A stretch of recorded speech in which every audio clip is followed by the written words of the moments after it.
Hello, everybody. Hello. Hi. Hi, sup? Hello. Hey, how are you and your beautiful little faces? Oh, Flattery will get you everywhere, Dan. It really will, won't it? It really will. Are you good? I feel like we've started something special, and I just want to do it loads of times. Which is fortunate because we're here right now to play another Yeah. episode of Explorers of Elsewhere. Woo! True. We'll keep doing it till the end of time. We Till will. the heat death of the We universe. will. Yeah. So the universe ends in 19 weeks. Oh Yes. God. Yes. Yes. Oh God. Yeah, you heard it Sorry, here Keep you first. going until you spoilers. perish. That's you, Watcher. You. You. So we started a brand new campaign last time. That was very fun. And we started to get to know like each other's characters, started to get to know some of the NPCs, ran into a small spot of bother along the way. So I reckon we can just kind of pick straight back up where we left off, right? Sure. Sure. Yeah, we just won the fight against the bandits, yeah? No, what I've got in my notes. The world has been broken and remade. Our civilizations are shattered, our people divided. Yet there are those who would rise up to challenge the encroaching darkness. Hi, my name's Carl. I'm playing Sir Carmichael Comstock, a Lorivar Cavalier fighter. Hi, I'm Meg. I'm playing Addy, a keeper druid bard. Hi, my name is Anton, and I play Victor, a Lorivar Gloomstalker Ranger. Hi, my name's Lane. I'm playing Milia Sayralast, an Asavar Divine Soul Sorcerer. My name's Tim, and I'm playing Galena, the Terran Sprite Alchemist Artificer. And my name is Dan. I will be the dungeon master on this adventure. Whilst our world has been changed, we band together. Hope bright in our hearts. We push forward to reclaim what was once ours, and we shall be known as the Explorers of Elsewhere.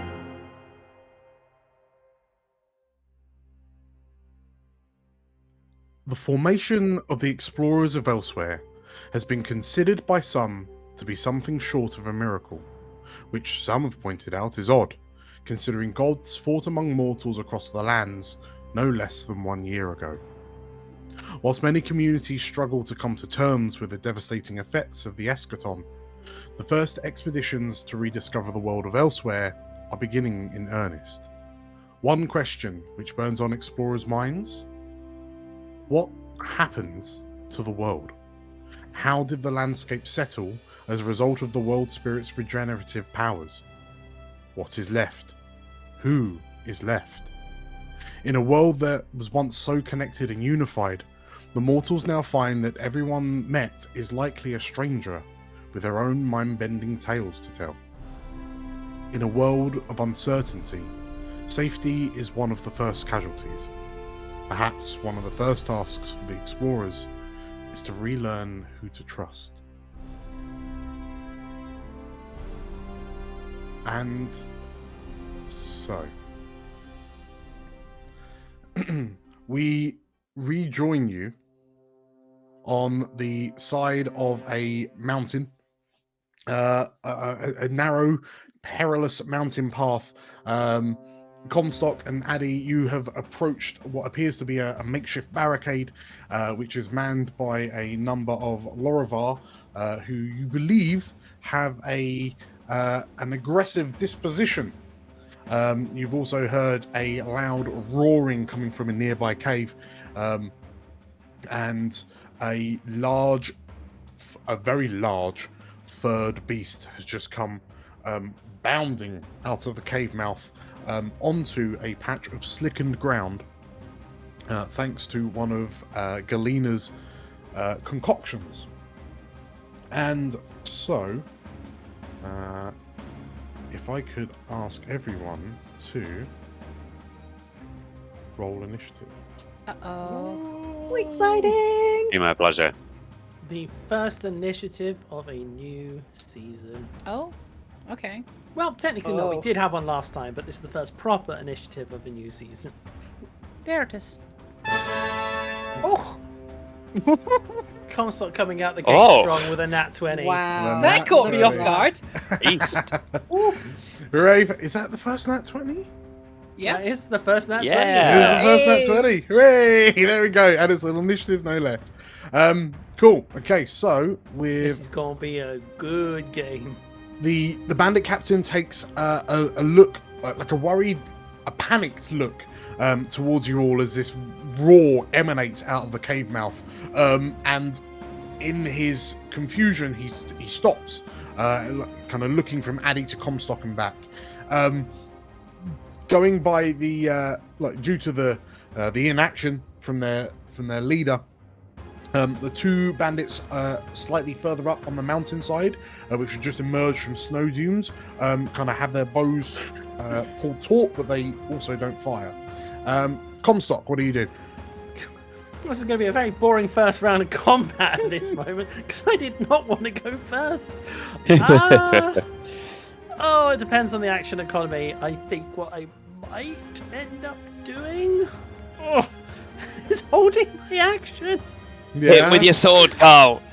Well, I don't, because if I run in and hit with the sword, I'm not close. I can't then get back close enough to, Addy if the two on the hill decide to pepper her with arrows. So I think I'm gonna. Can I at least sort of try and intimidate them into combat? Sure. Roll me an intimidation check. So Comstock starts banging on his shield. He was like, "Fight like men!" And that's, oh my god, really, really? That's 20. Okay. That's the second. Okay, I didn't roll a 20, but that's the second 20 I've gotten, as much as two rolls. Okay, so you shout at the bandits ahead of you. Off the back of a 20, they snap their attention to you, and you see glances from one another to one another. Anything else, Comstock? Yeah, in that case, if I have their attention, I'm going to take the dodge action, suitably renamed a defensive action. Okay. Galina. Hello. So you are at the back, kind of just in front of the caravans. You've just heard, you felt the tremors, and the tremors are getting louder and louder as you kind of tune in to the earth around you. And there's more. This third Moor's just kind of emerged from the cave mouth as this bear kind of hurtles out of the cave. What do you do? So it would seem. Let's see, how far am I from these punks? Okay, so that's within 60 foot as far as this goes. Is that the same sort of vertically? It's Or, so they, from where you are, if you're aiming for the ones up top, we need to add about 40 feet. So they're more like 100. It's easy. Add 40. Okay, Yeah. so 100 to 110 feet up. all right. The cave mouth is approximately 20 feet up. 50, yeah, say 20. Okay, yeah, that's fine. I'm just gonna blast this bear, Okay. I guess. Let's go with.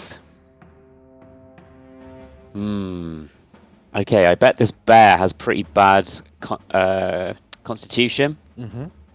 I'm gonna put some money on that, and I am going to just hit it with a poison spray. That's fine Okay. for now. Okay, so that is a DC 14 Constitution save. Okay, so as this bear comes rolling out, it rolls a 20 on its con save. That's too much. That is fine. Does it? Okay. No effect on save. And what does your poison spray look like? It's honestly pretty literal. Just take out a small canister with a nozzle attached to it, and it's got a little pump on the back, and I just go. and a spray of a sort of powdery gas just puffs up towards this furry bastard. Poot. Okay. Ooh. Okay. Sorry, so- I've just realised actually it only has a range of 10 feet, so I'll run up to below there so that I can do it. Sure. Right, so yeah, you run up to the foot of the cave as you like squirt the like poison goop, like poison acid up. Nothing. It doesn't quite. the stronger winds kind of blow the poison away, and as you kind of look over your shoulder, you watch as it wafts perilously close to the caravan before kind of dissipating. Ow, back! Anything else, Galena? No, I think that'll do. Okay. That's fine. I'm just going to hope for the best. Sure. Actually, from where I am, Yes. is there anything I can like use as some cover from those archers? Where you are right now is kind of very craggy and rocky, and there are nooks that you're able, especially with your size, you're able to take cover from kind of shots from above. Yes, please. Yeah, I'll just try and like scoot into the rock to Right. get some cover. Yeah, that's fine. Yeah, you're in cover there. That's cool. Okay, Milia, what do you do? I'm gonna move up to about here. Yeah, so the base of the cave Yeah. mouth. Get some sort of cover from the archers up above. Mhm. Just hold my padlock in my hand. Just hold it close to my heart and turn the key and cast bless Okay, on everyone on the party. very good. Okay, so what does that look like? So what it looks like, it doesn't look like a lot. Her padlock kind of glows for a second. She turns the key and it stops glowing. But everyone around them, everyone who like gets affected by it, almost looks like they're being, you know, the effect when you see sunlight from behind and it very slightly like illuminates someone. Mhm. Everyone now kind of looks a bit like that, like they're being illuminated behind by sunlight. Okay. So you're targeting your three companions. So yeah, as this light envelops them, and you kind of open your eyes, and kind of look around you, kind of take shelter against the cliff face. Anything else?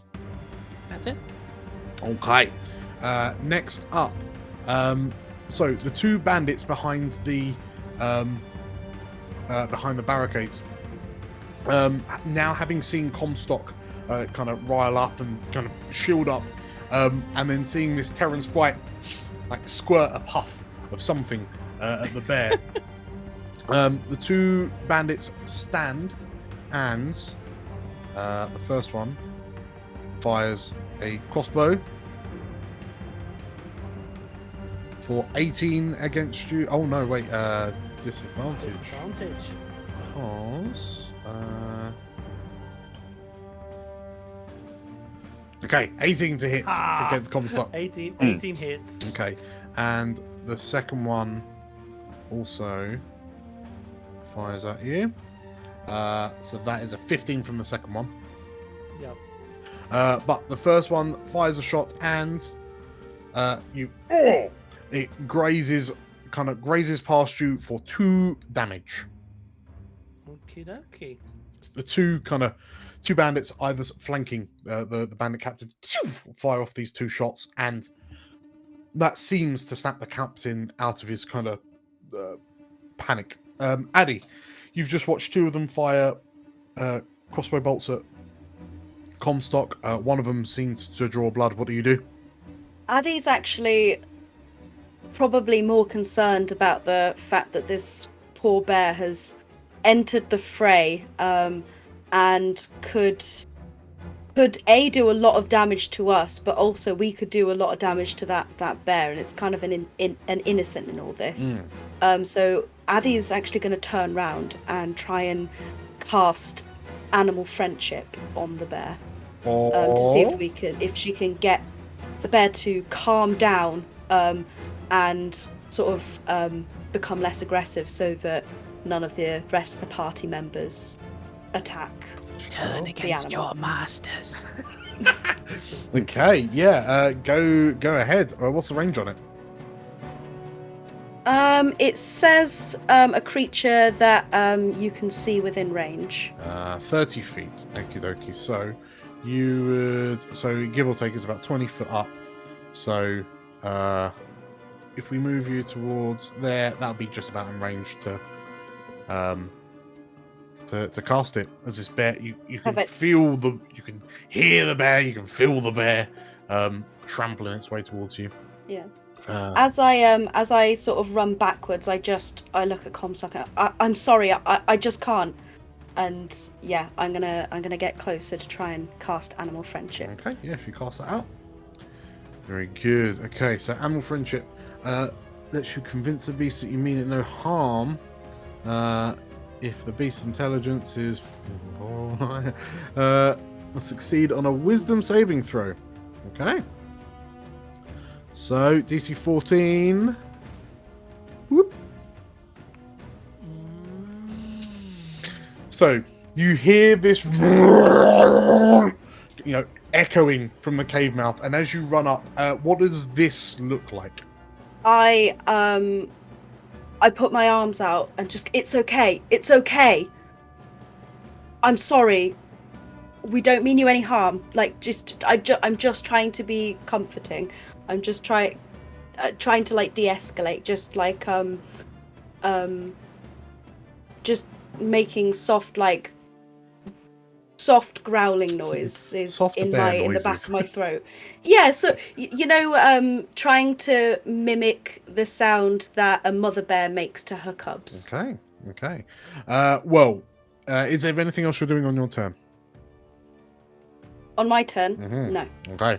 In which case, as you do that, like the bear is roaring because it's mid charge. From the cave comes another bandit alongside the bear, who appears to have been running alongside it. And Galena, you recognize this as the second vibration that you had felt. Unfortunately for this bandit, he does not recognize the grease that you've cast on the front. So your grease spell is DC 16? Let me have a look. No, 14? DC 14. 14 be me. 14. Okay, so the bandit makes a save.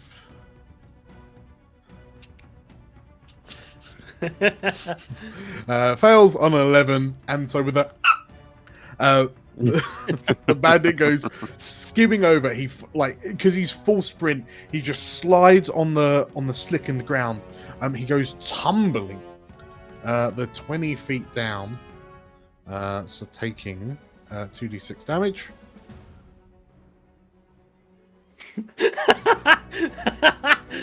For 12 damage, and Malia, you let out a yelp as this bandit runs out. You hear a whoa!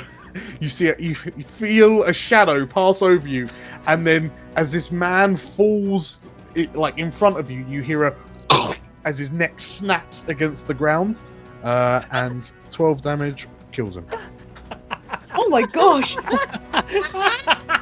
First blood in the Oops, watch your feet campaign, there. it wasn't even us. Okay.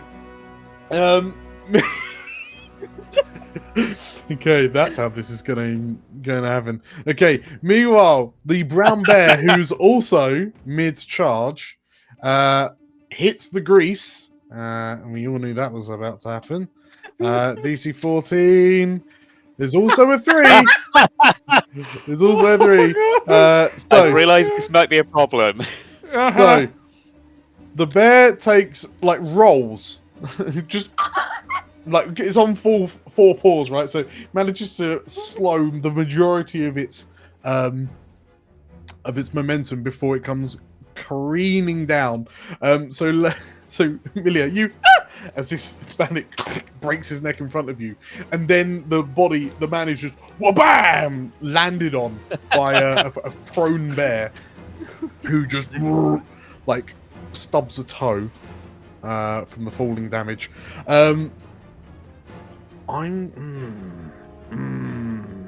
If you want, okay, Addy, You feel like you've made a connect. You can feel the connection with this bear. You've also just watched this bear hurtle 20 foot down the side of a mountain. And like as the bear picks itself up, it turns and it looks to you all, and it's like it bares its teeth at Milia, at Galena, and yourself. And like you can see the corners of its lips quivering, and you as you stand there thinking, I do not know whether it's friendly or not anymore. Just in the confusion and the shock of a flying bear. But the bear looks to you all and begins growling. The bandit captain shouts out, they got Theoric! And like looking at this bandit that's just like slip and slided. He got himself. Slip and slid out of the cave. Gravity's a bitch. And the bandit captain shouts, fucking get him, lads! And he vaults the barricade and runs for you, Comstock. As he does, he draws a scimitar and a dagger, which he flips into a reverse grip, and he swings at you once, but you can't get through your defenses. Swings at you a second time, but 16, I believe, is a miss as well. It's a miss, and you even with disadvantage. Parry that with your blade, but then a dagger comes up from an unexpected angle and gets you. Disadvantage. That is with disadvantage. Is it? Oh, son of a bitch. Keep lower. Yeah, it was a 15 or a 20. Yeah. Okay, and this blade comes up into your side for 6 damage. Okie dokie. Yeah, and as the captain kind of gets you with the dagger and then takes a step back, he shouts to him and rain hell on them, boys! He shouts up to the bandits on the mountain. At that point, they begin shooting into the caravan, and you hear screams and like shouts of panic as the guards do their best to kind of shield themselves and those from the raining bow fire. Comstock, what do you do? Comstock is at this point now tied down. He basically looks to the dagger that's just skimmed him, and lashes out with his longsword for 13. That is a miss. So the bandit captain steps back and brings the 2 blades together to catch yours. I see. Well, that's disappointing. I'm going to be inspired to try again. And again, as the first swing misses, he then comes. I have bless. I have bless. You have bless. Maybe Hashtag I blessed. don't need the action surge. Okay, so 13 plus 4 is so that's a 17. That's a 17, yeah. Okay, in which case, as you lunge at the bandit captain, he brings his 2 blades up, but then this kind of divine warmth glows through your muscles, and you push through the parry, and you. It's the sudden ray of sunlight behind me. Yes. For 7. 7 damage. Okay. And then, in that case, what I'll do as a bonus action is firstly I'll regain my action surge, as I'm not going to use it. And then an unwavering mark upon our friend here. Okay. So, as you challenge this this bandit to combat, because you can see the bandit kind of looking past you at the squishier targets behind you, but you kind of affix his gaze. Anything else? No. On me. No, not for now. Like, I need to finish this guy off and get to my party members somehow. Okay, Galena. First there was you and Malia. Now there is you, Malia, a corpse and a bear. What do you do?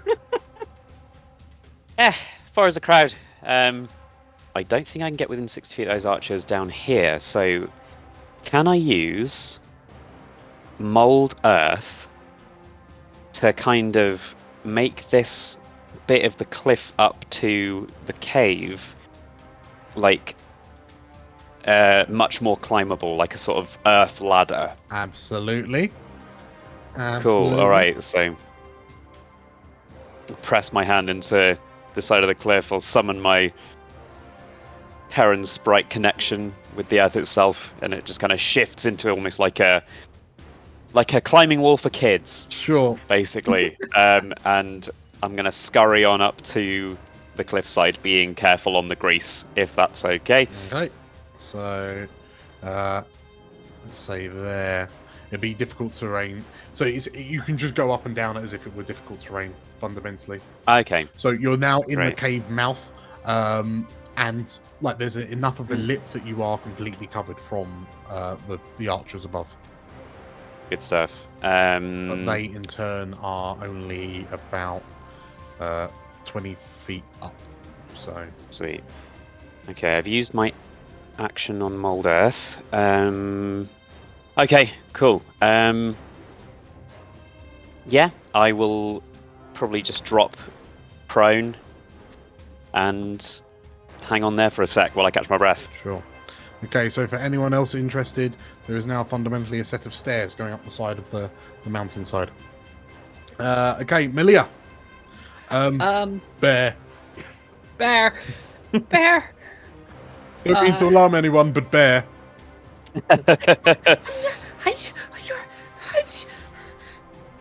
gonna take the dodge action, and that's it. Okay. There is a giant bear that just dropped down in There's front of a me. giant bear. Yes, fair enough. Okay, so you take the. You start dodging. The red bandits. So they can see the boss is now fighting with Comstock. So one of them takes aim at one of the squishier targets, and Addy, a crossbow bolt is fired in your direction. But he rolls on that one. So the next one along makes an attack. Rolls a 20 to hit. For 3 damage. As this bolt swings past and like grazes your leg. Okay. As in response, what do you do? So yeah, I sort of wince a little as I sort of feel the arrow graze my leg.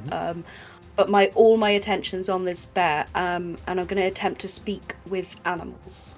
Okay. Okay.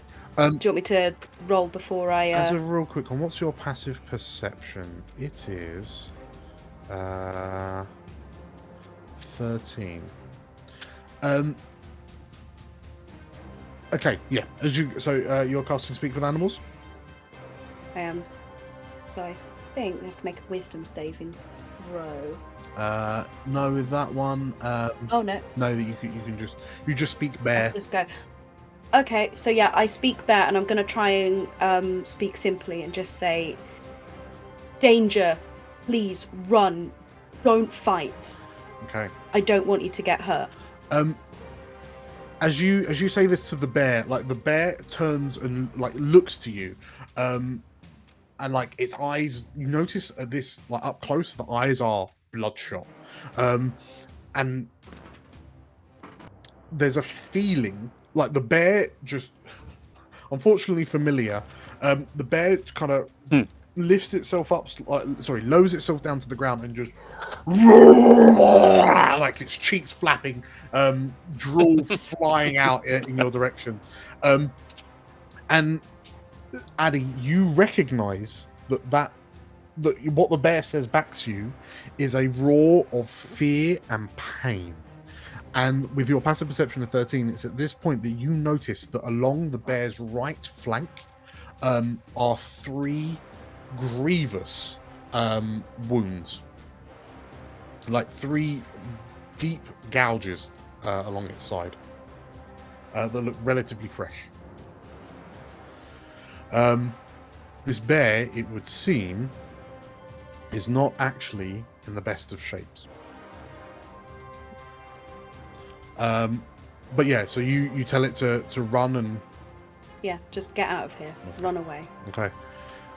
In which case, it turns and sees like the caravans to the south of it, and it just begins to charge past you.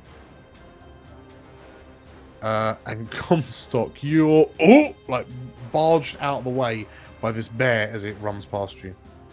And the captain goes to step in the way. The bear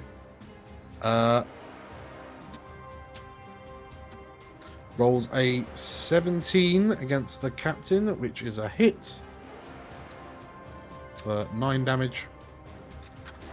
So bites the captain as he puts his arm out, and you hear a slight crunch, and the bandit pulls his hand away, and his right hand is missing his little finger. Ooh.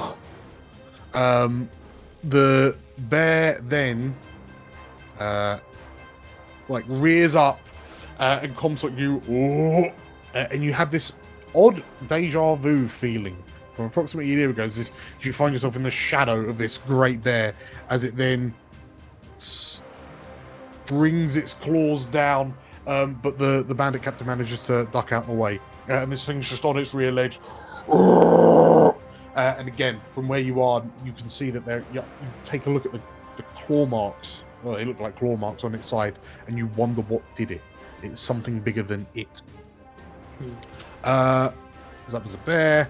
The bandit captain doesn't like this, disengages, and steps back and rolls back over the barricade. And the bear's gone feral, he shouts. He looks up to the mountaintop and the bear's gone feral, take it down, he shouts. And the archers on the mountaintop turn, look, and load crossbows. Getting a crit. And a 14, which is a hit. So Comstock looks around to sort of like Addy, can see Addy's concern for the bear, and as he hears the thunk thunk, he pulls his shield up, soaking up 12 onto his shield like pung, pung. Okay, so the crit does 13 damage. So the crossbow bolt shatters against your shield, and one of the flecks of wood lightly graze the bear for a point of damage. The blow kind of knocks you back enough that the second shot does 8 to the bear, but it kind of roars in pain as this arrow hits it in the chest. Comstock, what do you do? He looks back to his party. Are we saving the bear? I think Addy would shout back, just focus on the bandits. At this point, then he's going to have to sort of like move back towards you guys to keep you safe, but I can't do it alone. And then he looks at the bear. It's like, then again, I have a goddamn bear. Ah! Okay. Hell yeah. So as you charge at the barricades, the bandits kind of drop into defensive positions. It is at this point, as you get to the barricades, Comstock, that you see kind of behind the barricades, against a rock on the ledge, the edge of the mountain path, is Frinka, who appears to be she looks up to you, and she her mouth is gagged. You notice her ankles are tied. It looks like her wrists are probably tied behind her back. But she says, as you approach, and she joins the initiative. Shove the barricade as an attack. You can. Excellent. Bless. With bless, hashtag blessed. So should I just do a normal longsword attack or a straight? Yeah, okay. So he shoves the barricade for 19. Okay. And the barricade. Basically goes in with a shield. Just So as you shield bash the barricade, and it's made up of barrels, broken like crates, planks of wood, and they just explode inwards, kind of knocking the bandits kind of aside as they bring their hands up to shield themselves. Just Holy Avenger on in there. yeah. Then actually using my action surge this time. Yeah. And then he takes a swing for the bandit leader for 15 plus 1d4. 19, that is a hit. Excellent. Dealing 5 damage. 5 damage, okay. And the captain, as you kind of nick him across the chest. And then I will also use Slasher to decrease his speed if he tries to get away. Okay. As he basically like slashes him across the down by the legs. Sure. Okay. In which case, yeah, the captain kind of stops. Slows down as you come charging in, and he's just a bit dazed, confused. Anything else, Comstock? I think I've done enough. Okay. Galina, you have scaled the mountainside into the cave. You are approximately 35 feet away from the nearest archer, crossbowman. Fantastic news. Yeah, so this whole time with kind of the berserk bear below, Galina's been kind of taking out a little flask and desperately trying to get this other little tiny vial out, puts a tiny drop of it into the other flask, and the transparent liquid in there just goes thick and black. And she gets ready to chuck it at the bear. And it's like, oh, okay, apparently it's on our side. So, waste not, whatnot. I will toss it at the closest archer. Yeah. Using Ray of Sickness. Okay. Needs to make a con save 14. Con save 14. And he hella fails on a 5. Certainly does. Right. 12 damage. If they're alive, they're poisoned. I think they're dissolving, aren't they? You kind of warm yourself up, and you as this vial leaves your hand. It's a beautiful arc, and it helps that the this sniper has just kind of stood up and taken a shot at the bear, and he turns to look just in time to see this vial like hit him in the face, and you can't see it because he kind of drops down to the ground, but you hear him begin to melt. Sorry, lad, that was bear strength. And yeah, he is no more. He's just a red puddle. Okay, anything else, Galina? No, I'll just scoot into the mouth of the cave a little, just to sort of make sure that I'm out of harm's way. Sure. Okay, Malia. The bear has run off. It's now got some crossbow. It's got a crossbow bolt sticking out of it. And Comstock's racking up some collateral damage. What do you do? Okay. Be useful. She just takes a breath, calms herself down, shouts, Sir Comstock!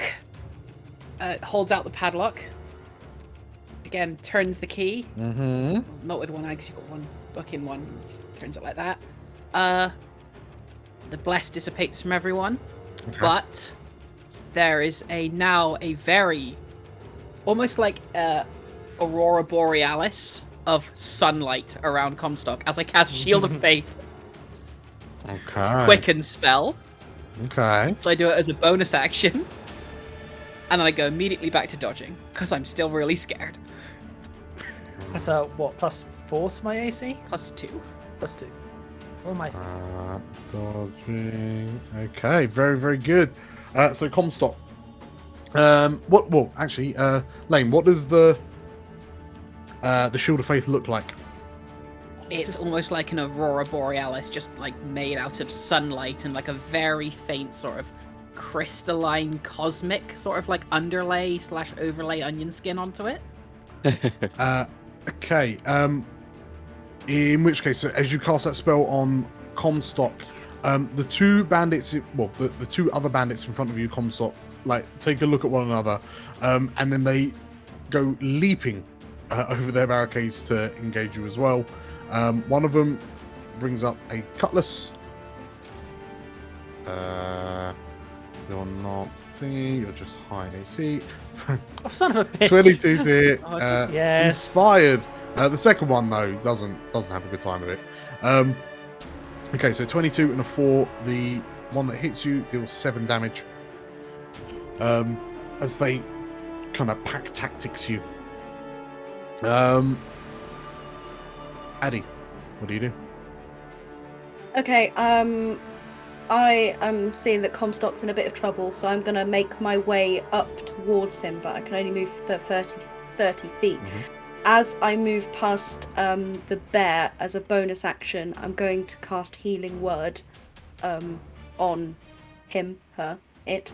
And then, as I'm running up, I'm going to shout at the leader of the banditry. I've seen more intimidating bunnies than you, and cast Vicious Mockery. Okay, amazing. So if you do your Healing Word, as you move, so you're moving up 30, yeah? Yep. Okay, so if you roll Yeah, like your moving up Healing by Word. 30, so- And then how much does that? Has that done it? How much does that heal for? Yep. 4 healing. Great. Okay. What do you like? What does your Healing Word look like? If it looks like anything. As I speak the healing words, which will be sort of, it's not a word as it is more of a whisper or a muttering of wind, and you just see this sort of almost like ghostly breath sort of emanate from my mouth and sort of dissipate like fog over the tears in the bear's side. Okay, so you see that like the graze and the wounds from the crossbow bolts, they begin to close. You notice the gouge on the side doesn't. And then if you then do your Vicious Mockery. Vicious Mockery. Oh, that one worked. That one worked, and then the bandit captain rolls a 15, so passes. Unfortunately, he is too busy being pummeled by Comstock. Meanwhile, in the background, Frinka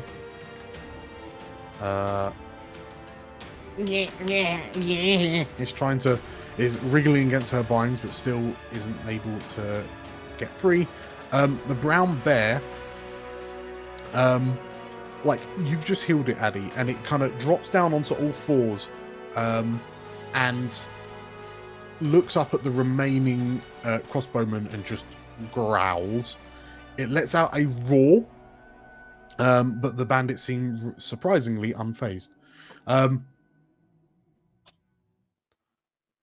The bandit captain.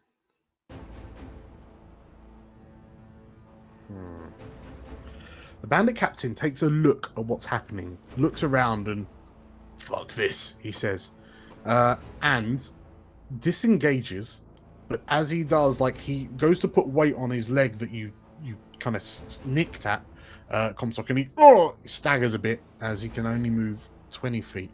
But he's disengaged, he's moved, and then, yeah, he just appears to be making a prick for it.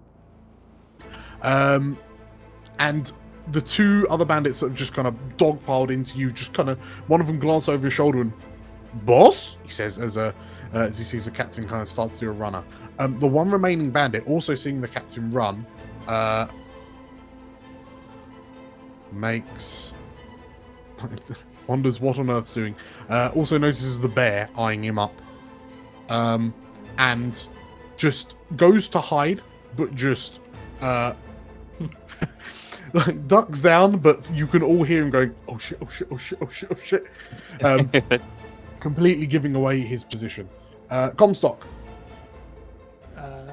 He's going to go for the bandit that's directly in front of him. For a. Okay, so you go to like jab at this bandit, but his companion kind of reaches out and bam, knocks your arm away, and the blow goes wide. They are not fighting honorably. This is infuriating. Anything else, Comstock? Yeah, I will. He'll basically like look like he's tiring, and then suddenly just takes this big deep breath and just. I can do this all day. Okay, so as you second wind and regain 12 hit points. Yep. Very good. That's the end of my turn. Okay, Galena, you can hear one of the arch, like the snipers above, trying to be quiet. You've from your vantage point, you can see that the bandit captain's making a run for it. What do you do? Okay, I've not got much decent long range stuff left, so I think she's just gonna run to the cliff edge, stare at it for a second and be like, fuck, okay, here we go. And I'm gonna try and slide down it without breaking an ankle. Okay. If possible. Give me an acrobatics check. Right.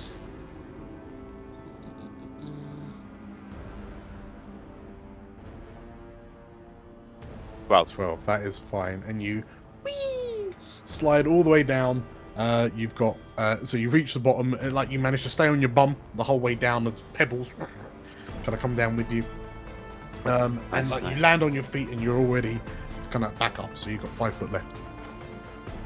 Okay, cool. Yeah, I just sort of sprawl along at the bottom a little bit, but I'm all right. Kind of roll back up onto my feet, mostly by luck.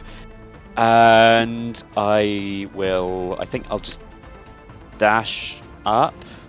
Yeah. To be next to Addy. Okay. Okay. Scurry up next to you, like, what's the deal with this bear then? The bear. There's something not right with him. The bear looks to you. No, really. Okay. Anything else? No, that's me. Thanks. Okay. Milia. Move up very cautiously. When you healed the bear, it stopped attacking us. Should I also? Directly asking the group. Yeah, I'd say focus on the bandits. I don't. The bears. There's something wrong with the bear. I don't know, but I don't think it'll attack us. As long as we don't attack it. Okay. Come up to just behind here, so I've still got cover, and I'm gonna take the key out of the padlock and just hold it out, and in case anyone tries to attack, if a hostile move is made against anyone, I will ready firebolt. Okay, very, very good. Holding the key out, like. In which case, as you kind of run up and prepare that, the 2 bandits take a look at the boss running, and they decide to stick it out a little bit for some reason. So they kind of nod to one another, and one of them leaps. One of them leaps for your top half, Comstock, for 16. Nope. And you Firebolt. Okay. So he leaps, you catch him with your shield, and as you throw him back, fireball, yeah. Nope. Okay. This fight comes up. You watch as this fireball like arcs overhead. The second one goes for you. I imagine it lands just by like Frinker's speech. So. Yes.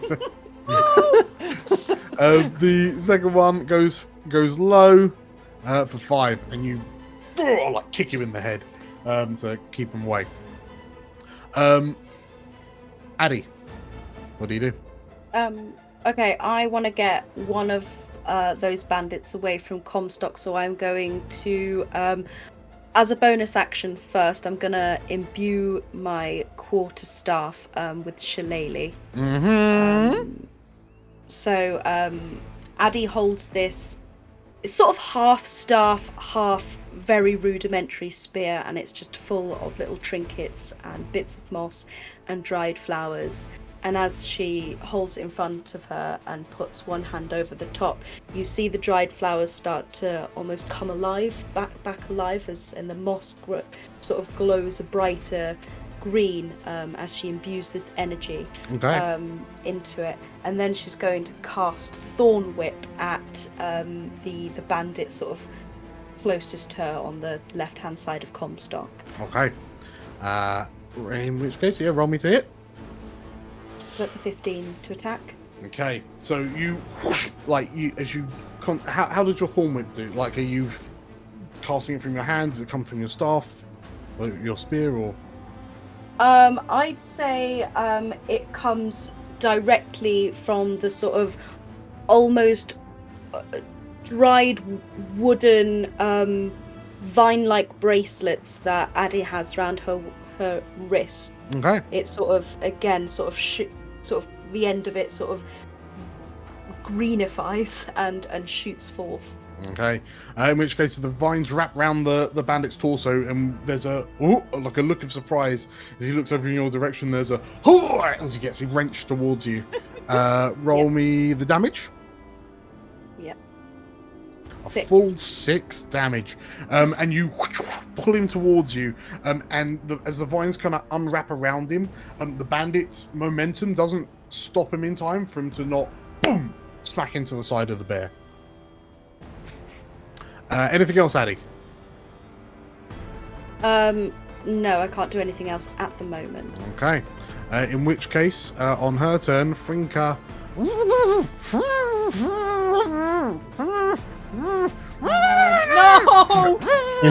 Frinka! She rolls a 9 to get free. Whoever tied these ropes did a damn good job. Right, but in other news, the bandit you've just wrenched into a bear. The bear turns round and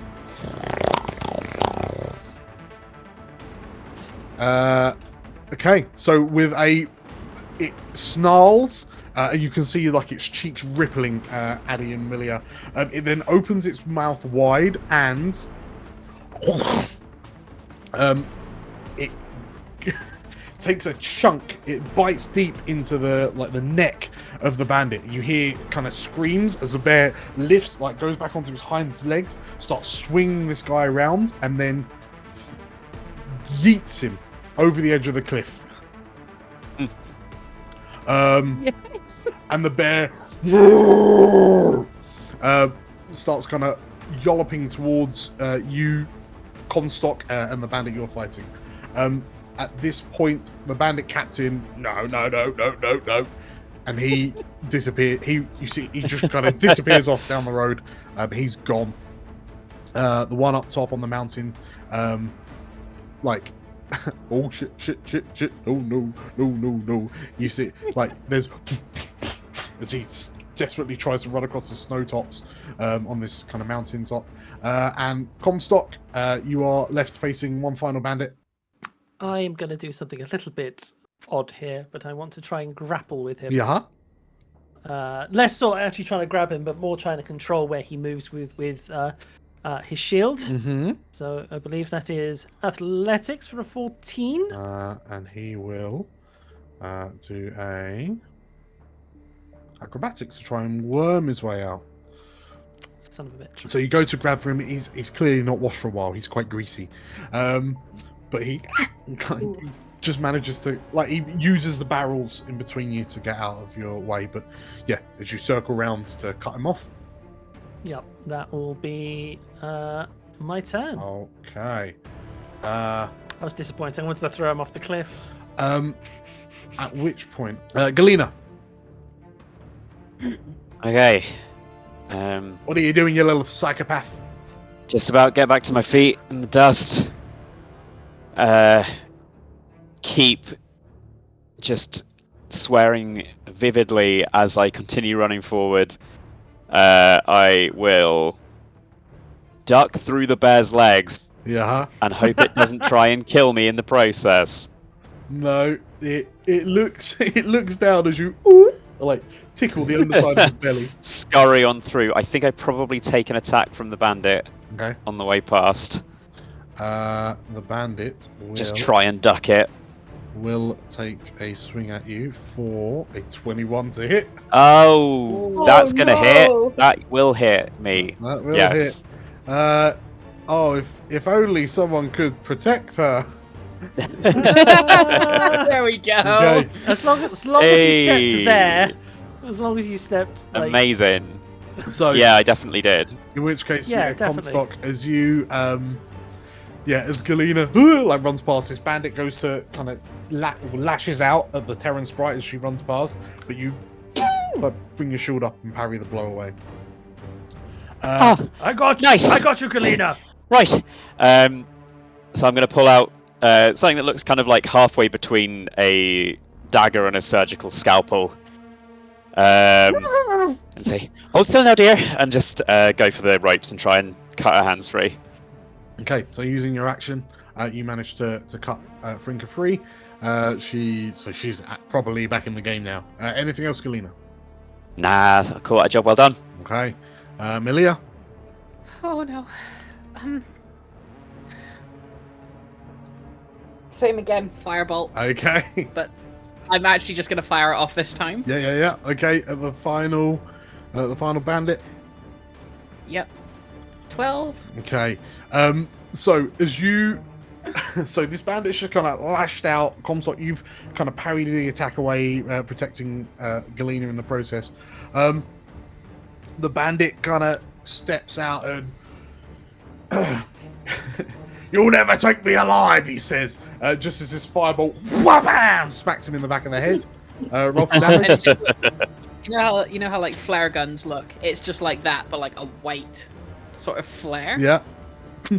Because that is 3 damage. There's this bright burst of hot light as it rocks forward from this thing that's just clapped him in the back of the head.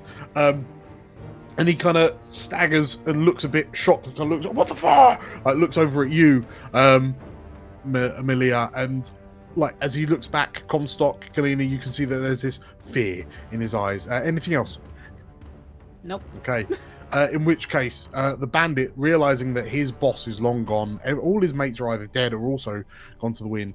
So he will just, "Oh no, I've had enough of this." He will disengage, and then he makes it, like begins just running down off the road with steam, like smoke coming off the back of his head.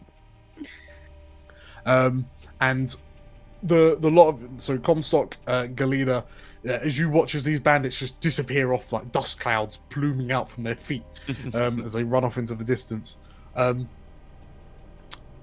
A Frinka slowly stands up alongside you, like rubbing her wrists like in irritation, and she looks like you handled yourself quite nicely, she says, as she kind of rubs the rope burn away.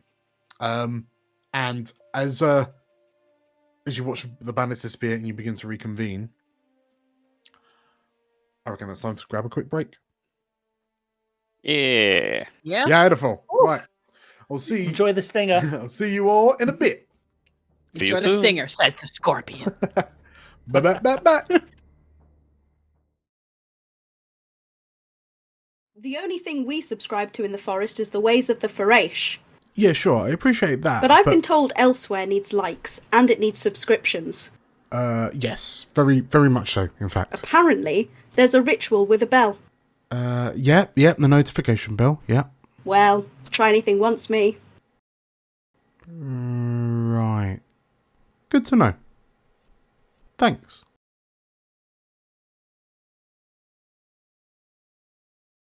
Welcome back, everybody. Hi. Hey. It's a pleasure to be here. didn't die. We're still You alive. didn't. Yes. At least physically, we're still alive. Yeah, Yes. man. Yes, you made it out of your first combat in one piece. So yeah, congrats. So let's just kind of, well, let's just pick straight back up. So, we rejoin the explorers a short while after the mountain pass, and as you're kind of traveling along, you're kind of mulling over everything that's just been kind of happening, that's happened recently. In the immediate aftermath of that battle, Milia, what did you do? Immediately ran up to Frinka, pushing past her, like, "Oh my god, are you okay?" Hey, The Frinka just looks to you and, yes, I'm fine, thank you. I just feel a bit embarrassed to have been ambushed by such schmucks, she says as she looks at the bear tamer with a broken neck, just from in the direction that you've just run from.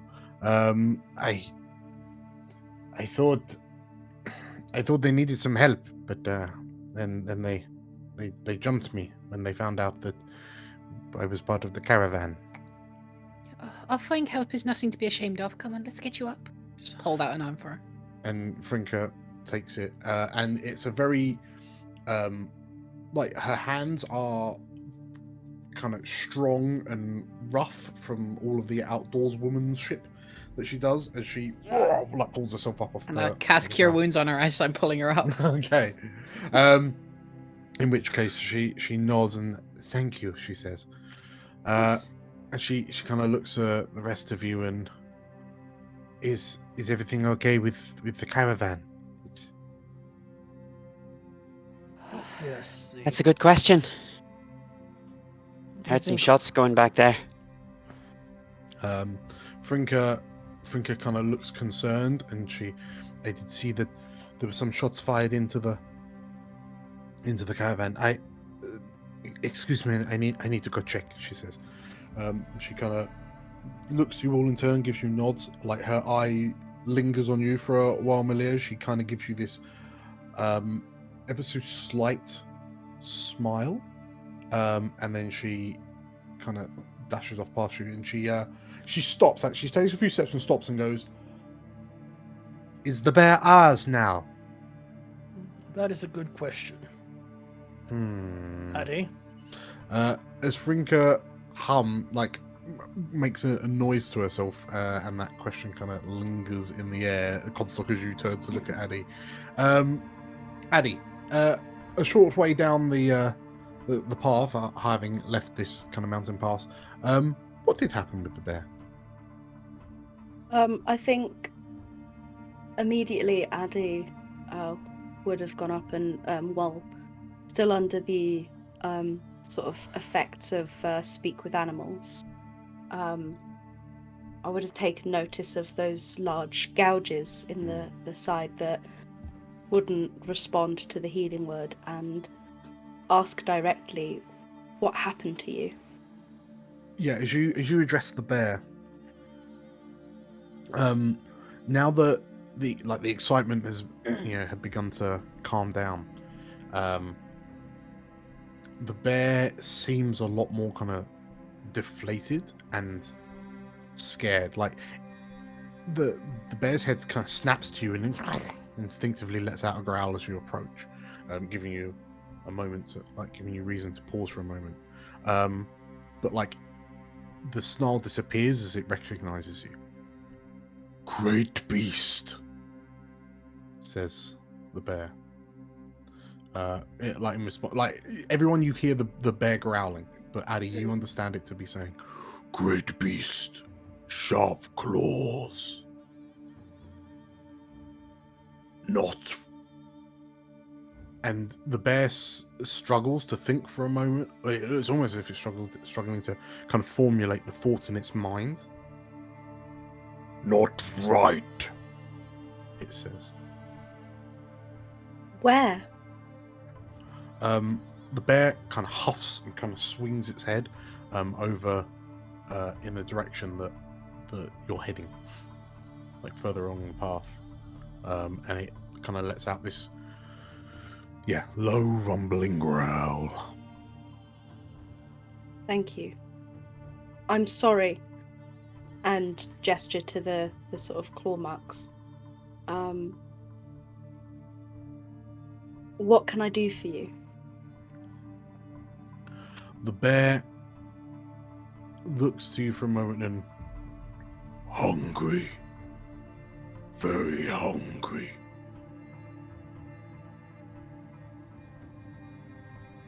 Okay. Can I give some of my rations? Yes. In fact, actually, can I produce some good berries? Yes. Oh. Get that out of the way. Okay. So as you Nice. cast, what do your good berries look like? I'm gonna say from the staff, I mentioned earlier that there's some sort of hanging dried flowers, and one of the things hanging is, it looks almost like a dried pea pod. Okay. And as I touch it and cast Goodberry, it sort of springs to life, and you can see the sort of the life and the greenness sort of seeping back in, and it opens, and then these sort of, they just look like really plump peas, but quite large, about the size of, I don't know, maybe like a large marble. Okay. And they're sort of slightly glowing. Okay.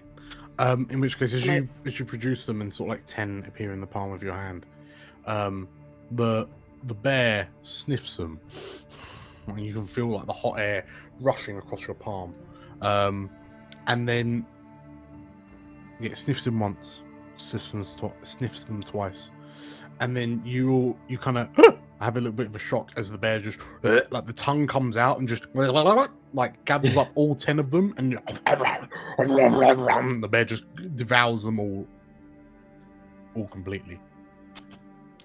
All 10 of your berries. that's okay. For bears do not know finesse or sharing, evidently. And like the bear just, and there's a sloshing as it just kind of chomps on this, like a sloshing, crunching sound as it eats these peas. And you will watch as this bear just kind of fell back onto its hindquarters and just sat there, like sat down.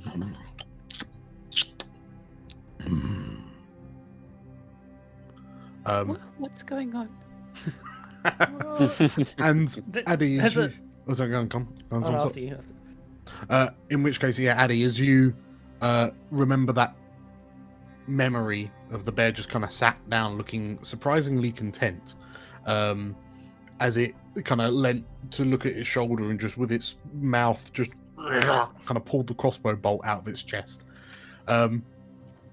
You, whereabouts in the caravan is it? Oh, okay. I'd say probably walking alongside me, and I'm sort of nonchalantly sort of twisting my fingers through the sort of haunch of the hair on the haunch of its shoulder, Okay. and kind of conversing, making small growling bear noises. Sure. Okay. In which case, from over your shoulder, you can just about every so often you pick up hints of a conversation, and it sounds something along the lines of, "No, I mean, all I'm saying is, we could make armor for the bear." "Yeah, I know, but it'd be quite a lot of metal. I mean, it's quite a big. Yeah, but I mean, how many times have you seen an armored bear? Come on." "Yeah, I suppose you're right. We could cover it in spikes." And you just kind of glance over your shoulder to the two goblins that are just kind of peering out the side of their caravan, watching you walk alongside this bear, and they disappear as as you peer back at them. You carried on a bit further, like a bit further on down the road. The sun like the path thankfully seems to have widened out as you kind of come round the side of the mountain. Comstock, what did you do in the immediate aftermath, or who are you picking up with after the battle? How far after the battle are we now? So it's approximately maybe a couple of hours, an hour or so. I imagine Comstock's taking a break, and he's driving the lead caravan, so he's sitting down because he can control wagons and things. He's actually quite good at it. So he's sitting down, having a break on the lead caravan, driving it. So if there's anyone up with him, I'll converge with them. So sat on the other side of the cart driver's seat, because obviously you're facing forward, but there's a seat inside the cart that's facing, so you're back to back, with Davindram, and you've been rolling your eyes potentially for the last however long, because Davin's, I've never actually been this far away from anywhere actually. I mean, I must admit, I'm very surprised that we've had a road to travel along. I mean, I was expecting that it'd all just be kind of rugged wilderness. I didn't actually know how the caravans were going to cope with all of the rumbly bumbly. But I mean, I think we're quite fortunate that we've had a road. I mean, around a mountain as well. I think taking this high path has definitely saved us some time. Comstock doesn't roll his eye because doing so would lose focus on what he's looking at. So he's just focusing ahead with just the occasional twitch, because preventing the rolling of it. But there are natural paths that exist, so don't worry about it. It's this isn't unusual or anything special. Sometimes a path is carved from wind or water. Oh, I mean, for sure. I was just expecting the whole journey to be a bit more, a bit more perilous, I guess. I mean, I must admit, I just can't say we've seen anything all that out of the ordinary, really. I can't say that I've done a lot of traveling. I suppose you might have seen quite a lot before the whole. Before the war, but because I'm not saying that you're old, Sir Comstock. Absolutely not. I'm just saying that you look travelled. It's just a very politer way of saying old, but no, you're right. I've seen my fair share of summers, so I'm seasoned, so to speak. Davin you hear him kind of let out this almost contented kind of sigh from the other side of the cart kind of awning, and then his head pokes out next to you, and he kind of leans forward enough that he can see you and you can see him from the vision field of your helmet. He sort of looks at you and I do hope we see something fun soon, he says. And as he wasn't fun enough. Well, I didn't really get to see them much. Haladradis kind of kept me. Anyway, oh, mind up, there's a sharp turn coming up ahead, he says. And yes, I may have one eye, Draven, but I can still see. And sure enough, the turn up ahead is almost hairpin, kind of to the right, around a jut from the mountain. Draven, would you mind telling me which way? Is this left or right? My depth perception isn't very good, obviously, only having one eye. Yeah, he says with a definitely a a right. Right, okay. Left it is then. As you kind of slow the cart down and kind of edge it around this turn, you realise that for all intents and purposes, you've almost kind of come round a sharp kind of jutting point on the mountainside. The road begins to widen out as you come round the hairpin, which makes it easier to get the cart round, especially this larger lead one. But as you kind of hear Davin kind of going, "Oh, careful! You're almost at the edge." Oh, Comstock, you look up, and your eye is kind of drawn up the side of the mountain now that you've kind of crested around the corner, and you realize the mountain kind of stretches out in front of you, kind of bows back a little bit to the left, so you're almost kind of in a curve. And the best way to describe it is that the mountainside has been scooped away. Where it meets the ground, there is almost cratered, and hovering in air are chunks of floating rock, almost as if this half of the mountain has been gouged out. Comstock reaches round and do you remember that scene in Jurassic Park where like he grabs Ellie Sattler's head and turns it so she looks at the dinosaur? I imagine like Comstock's like trying to like grab Davin, and when he finds him, obviously because he's on his good side or his bad side, just like grabs him and just pulls his head round like what? And you realize like the widening path is partly due to the fact that this mountain, which presumably was once triangular shaped, now is almost crescent moon shaped, and you've just come around the side of it. The widening path is partly due to the scooping, but Davin looks up and, by Aya's grace, he says as he looks, and you watch as the floating rocks just kind of gently kind of list past each other. They kind of get so far before kind of being pulled back, almost as if they're caught in some sort of tiny, gentle orbit. And as you look up and see this kind of magical phenomena, the cart kind of naturally has to start going down the side of this kind of gouged out part of the mountain towards what appear to be like plains on the other side. What presumably your journey is now significantly shorter for the fact that you can now just go down the side of the mountain.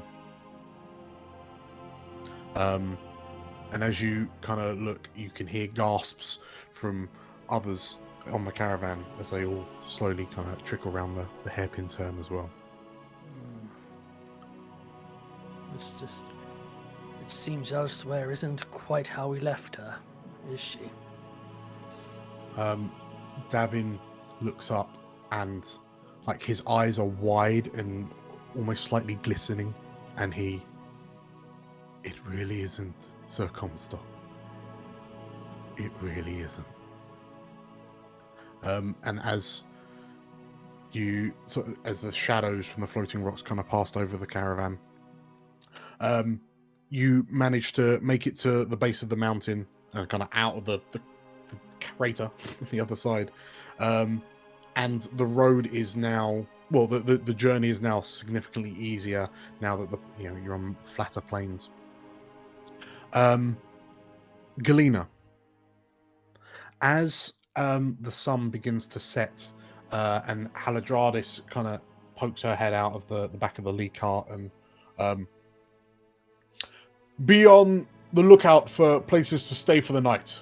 We will make camp soon, she says, and disappears. What is it that you're doing in the aftermath of the battle and seeing half a mountain vanished?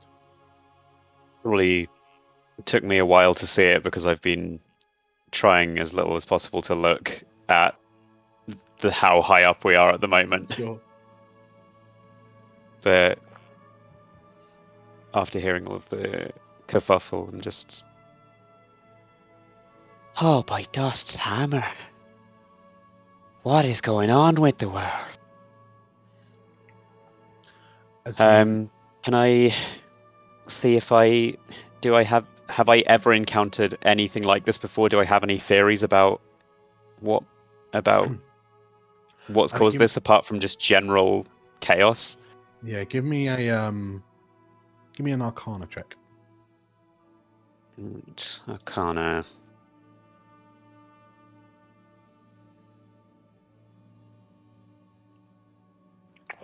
Oh, it's a healthy 23.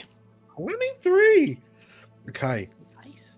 You remember as you were kind of sat facing backwards out of the cart, so you're kind of watching it as you trundle away, and you can just hear all of the like the gasps and the whispers and the murmurings from all of the other like caravan occupants. But you're able to look up and you immediately kind of go, oh right, well that's clearly part of the elemental confluxes. So as a result of the clashing of the magics, the divine and the arcanes, it was weakening the barriers between reality and the elemental planes. So clearly here, some sort of devastating force has wrenched the side of the mountain off, and then there's clearly kind of motes and pockets of elemental air which have transmuted these rocks, which are now making them float. But something's clearly there must be some sort of kind of center point, some black hole that's they're kind of I'm just, keeping them in place. excitedly explaining all of this to Frinka, who does not care at all, probably. Has no idea what I'm going on about. Like Frinka is kind of looking at you curiously, and then kind of looking from you to the rocks to you to the rocks, and like as you kind of explaining it, and like what do you? Is for you? Is it just like a science thing, almost? Yeah, of course it is. Magic is science. We just haven't figured it all out yet. Sure. In which case, like Frinka kind of chuckles and looks up at the rocks as they kind of get smaller and smaller, because you've been talking scientifically for quite a while, and she A lot of theories. Where I am from, we have a much simpler word for things like this. All right. We call it beautiful. I like to think there's something about the complexity of interactions, of gravity and of magic, in the understanding itself, that is beautiful. Frinka nods, and I feel slightly in awe of you. You are intelligent and clever. You can understand all of the things about magic and everything. I cannot understand it, but I think sometimes I'm glad I don't. It makes it easier to understand it, I guess. Yeah. Don't you worry about it, Frankie. Not many people can understand it quite on this kind of level, But if it's any consolation, put me in the woods for about 10 minutes, I'd probably be dead. So, we all got things we're good at, Frinka kind of laughs and, not on my watch, little one. Not on my watch. Oh, one other thing I will have been keeping a careful eye out for as we go along, given the major interaction of mineralogy and magic here. Yes. Is there any of what I'm looking for around here? So, potentially, while you've been lecturing Frinka, you've been kind of scanning backwards and forwards. And it kind of... You puff out... Well, you can't help but feel that kind of sorrow, kind of languish in your gut, as whilst the phenomena of these floating rocks is fantastic and kind of awe-inspiring, you can't see any of the glassy like glints that you're looking for. Well, on to the next day, eh? Frinka nods. Yes. I'm not sure what it is we're going to be having for food tonight. And she kind of peers around the side of the cart. I don't know if we're supposed to be feeding that bear or not. I think Addie said she had it in hand somehow. Some kind of wild spirit thing. Huh. Frinka shrugs and kind of drops out the back of the cart. And I'm going to go stretch my legs. Keep being clever girl, she says as she Can't help it. As she strides off.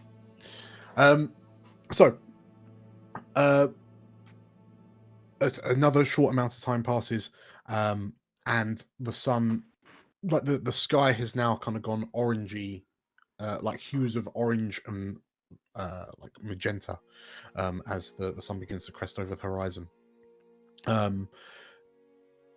You, through Frinker's efforts, you've managed to find a clearing, like a secluded wooded clearing that you're able to set up a camp in. And just as you've done many times before, you have, like, the caravans are kind of brought round and arranged in a defensive circle. The temporary stables are erected in the center of the camp, and like the awnings and tents are put up. And by the it's now become a very quick and efficient thing for you to do. So much so that by the time nightfall arrives, the camp is ready and the fires are lit. And with a very peculiar day behind you, you find yourselves kind of gathered around a campfire. One of the campfires in the camp. Halidrades wasn't happy with letting the bear be in the camp, so the bear's kind of lurking nearby. So arrayed around you are the caravans. The caravan guards are posted at 8 points around them, keeping a watch out, and kind of campfires have been set up in the perimeter around the camp as well, to give you advance warning.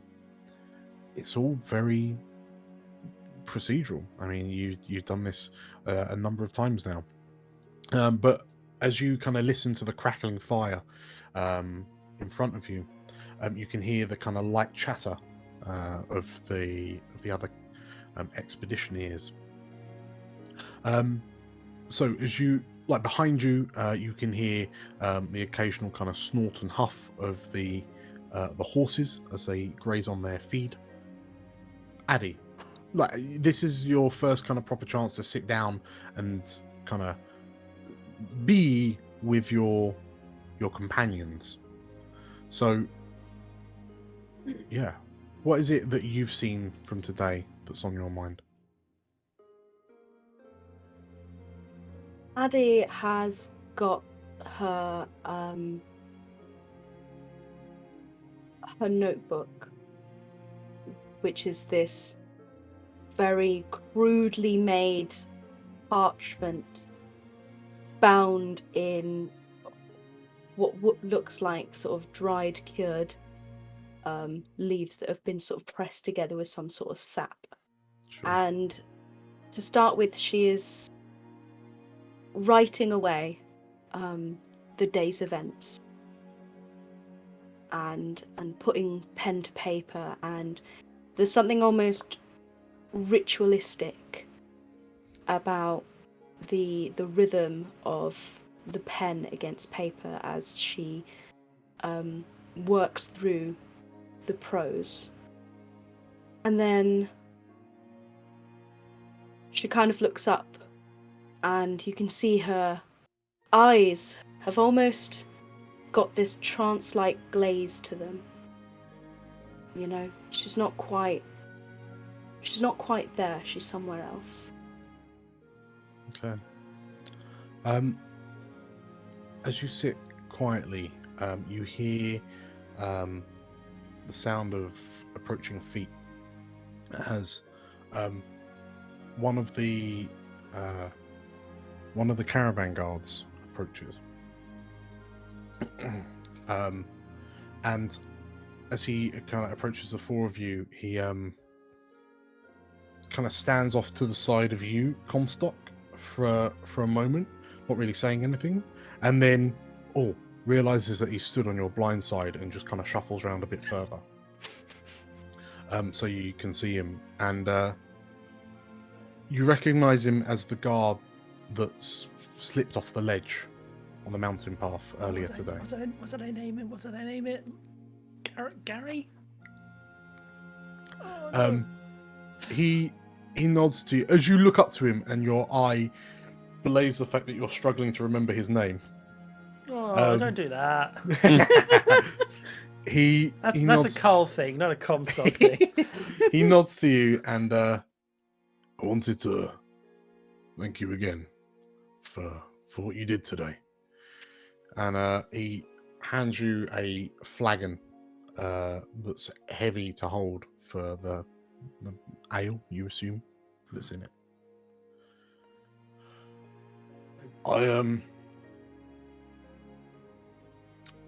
I didn't have much to do with the war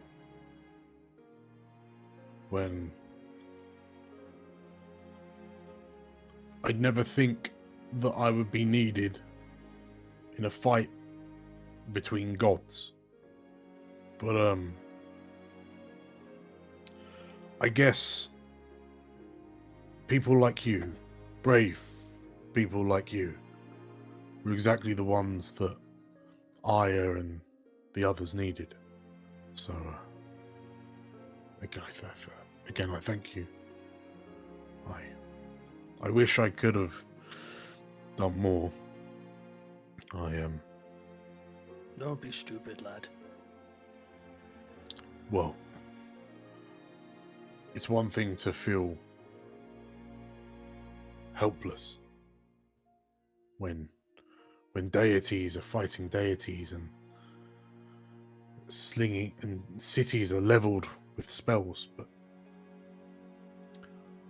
when I watched the sky catch fire, that was the true meaning of helplessness. So sorry, I'm getting all introspective. It's been a rough day, but How's for us all, but don't beat yourself up about it. We all make mistakes. And as he takes off his helmet, his very bad helmet hair is visible, but on the side of where his patch is also half his ears gone. He has like a long scar that just runs across his head. And as he puts his helmet in his lap, it's like, some mistakes are more costly than others. So, just be thankful you're alive. And I'm very happy to have someone like you on our expedition. As you do that and like show the scar off, you see probably like from your eye, like yeah, it would be on your like normal eye. Milia, you see Milia pull up her scarf more. the caravan guard. Well, it looks to you, Comstock, and please don't feel obliged to answer, but where were you when the eschaton started? You can see Comstock think about it for a moment, and then he looks at the drink, and first he thanks him for it, and then starts drinking it, and doesn't stop until it's empty before. I was in Hugelstadt. I was part of the military there. We were being besieged for months. And then they got one lucky break and pulled down the main gate, and we were holding for days and days, and then the fire broke out above us, just the sky tearing itself to pieces. Parts of the city were on fire. People were dead everywhere. Most of my division were dead. It was like a handful of us keeping going. And I'd already lost the eye and ear by that point. I was fighting with blood running down my face. It was almost all over. I took another grievous wound to the side, or at least what I thought it would have been. And just as I was watching the world collapse around me, thunder, lightning, just something terrified them. And I could see there a moment of just a chance. And we rallied. And they were breaking. They were terrified of something. But we pushed them back. It wasn't too difficult. They were fleeing at that point, and that's when I turned around and I saw it. All its glory, beauty, majesty. God. God of Elsewhere herself. I lost consciousness after that. So while most of the Ekerton was going on, I was in and out of death. The only thing I could see was thunder, lightning, the shape of a great bear. When I came to, it was all over. It was done. The world was still messed up, but the sky wasn't on fire anymore. My face was on fire, I can tell you. Comstock. What were the last words you said to your commanding officer as she saved you, pulled you from the wreckage, pulled you from the carnage? What were your last words to her?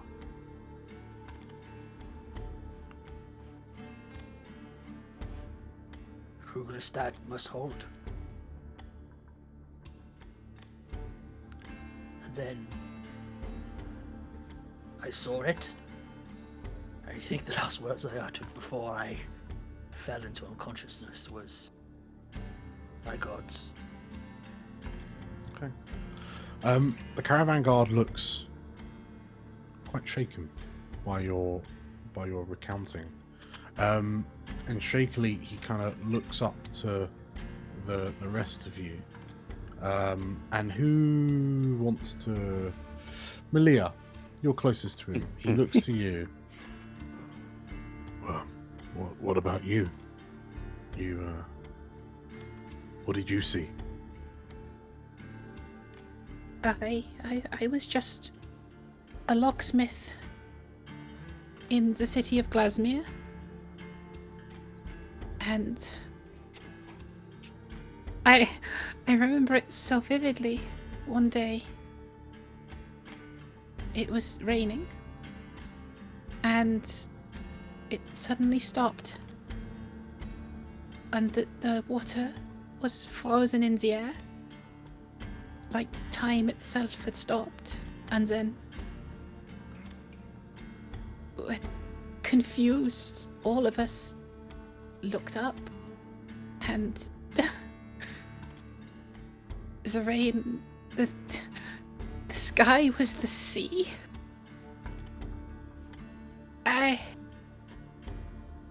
And it just kept getting worse. And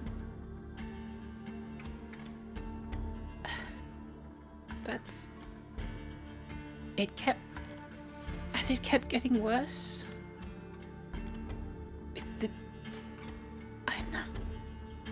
I'm sorry.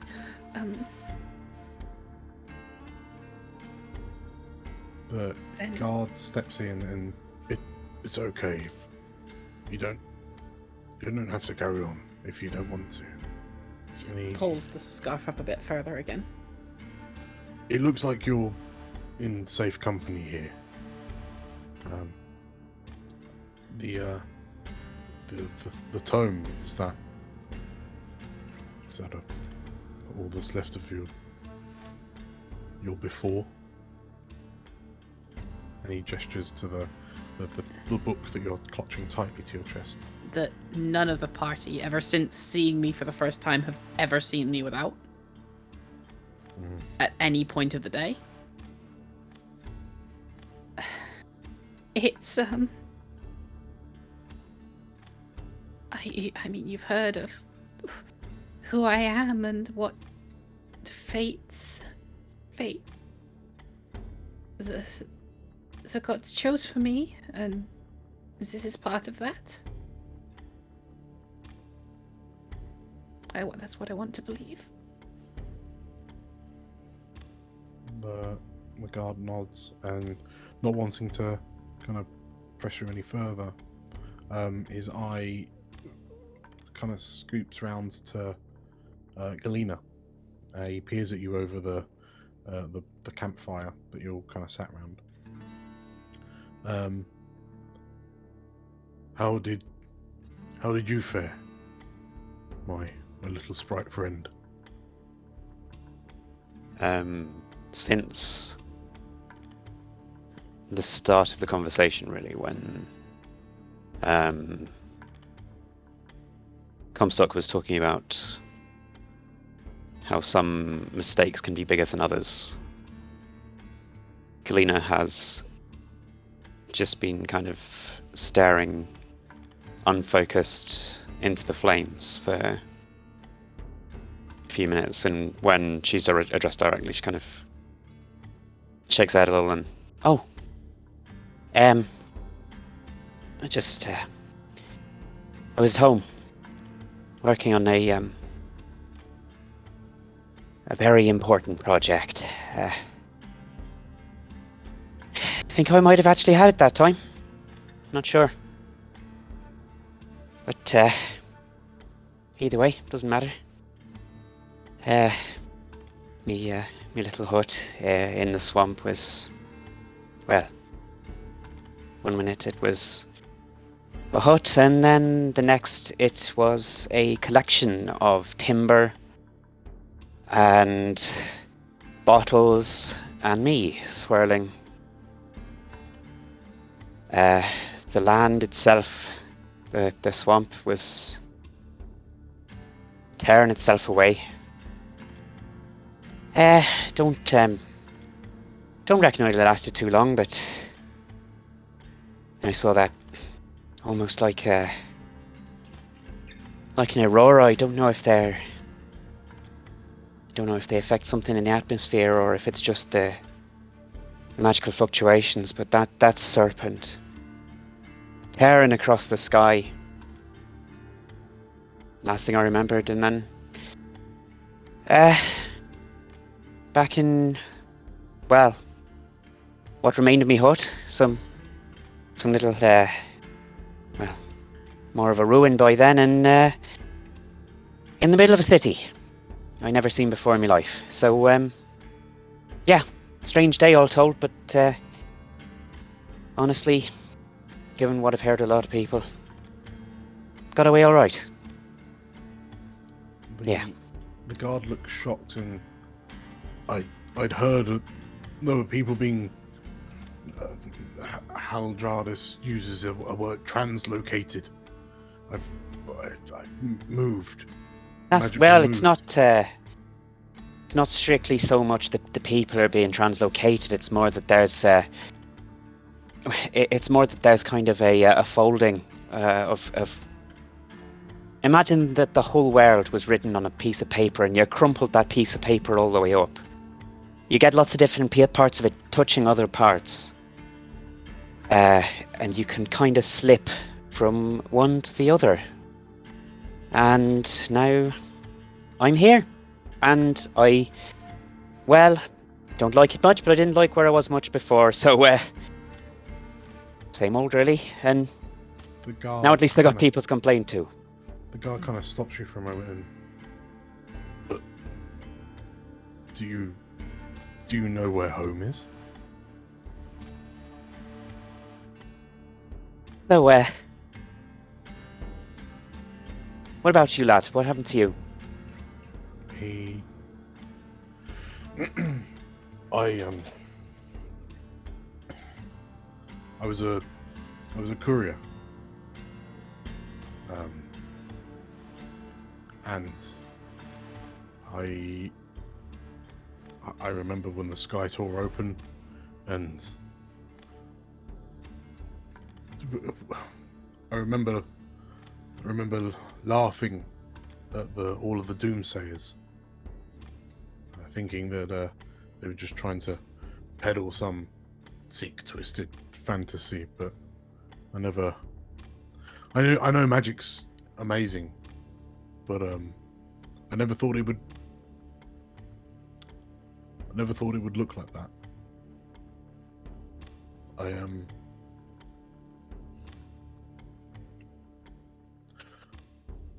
I got home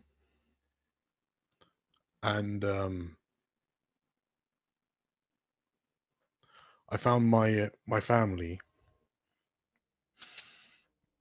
my my little boy. Um, they've been turned to stone. I'm And sorry. no one really knew what to do. No one knew what we could do. And it seemed that everyone in the area had been petrified. I think the word is. Um, I'm hoping that the one day I'll find something that can reverse it, and I intend on going back and uh and freeing my wife and son. Yeah. That's why it's part of You the know reason what, why I'm kid? here. I'll add that to the list, alright? The caravan. Don't know if I can do anything about it, but there's a lot of things I'm trying to work on, so.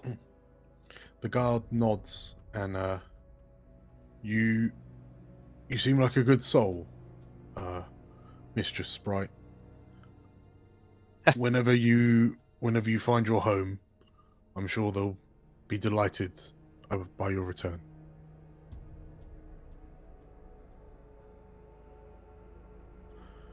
He takes a deep breath, and he coughs and kind of discreetly wipes his nose with his knuckle. And you, young keeper, you we don't see many of you in these parts. What happened to you? First off, at being sort of addressed, Addie suddenly looks up, and that sort of trance-like state that she's in, she just shakes her head and kind of almost comes back to herself and looks at her notebook and then shakes again and closing. I'm sorry, what did you say? How? What were you doing when the eschaton started? You know, fire and brimstone and oh, it was terrible and the world spirits and then she sighs because she realizes she's been caught off guard and she can't think up a lie. So she goes, honestly, it mostly passed us by. Our tribe deep in the Grove forest. We barely knew the war was on until afterwards, until scouts had come back and told us of the devastation, and you'd think that'd be a blessing, but it wasn't, because, well, we're keepers. You'd think if anyone would have been party to the creation of the world spirits, it would be us. But we weren't. We were barely affected, and do you know what that's like, to feel forgotten, unacknowledged by your own gods?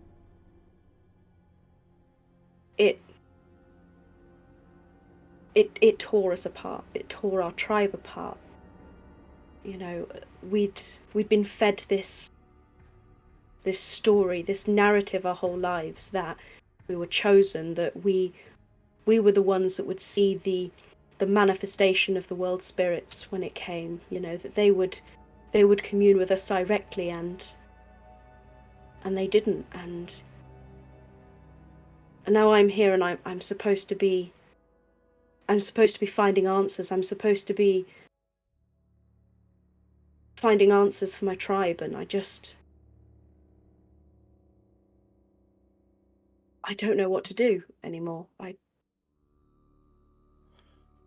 The I don't know why I'm here. the guard kind of stops and kind of looks at, like, blinks at you a few times, and then like there's this kind of look of kind of shocked realization on his face, and I never thought of it like that. I know that the world spirits were were conjured by the mortals, but we thought that, well, I thought that was a lot to do with you and the keepers and everyone. That that sounds terrible.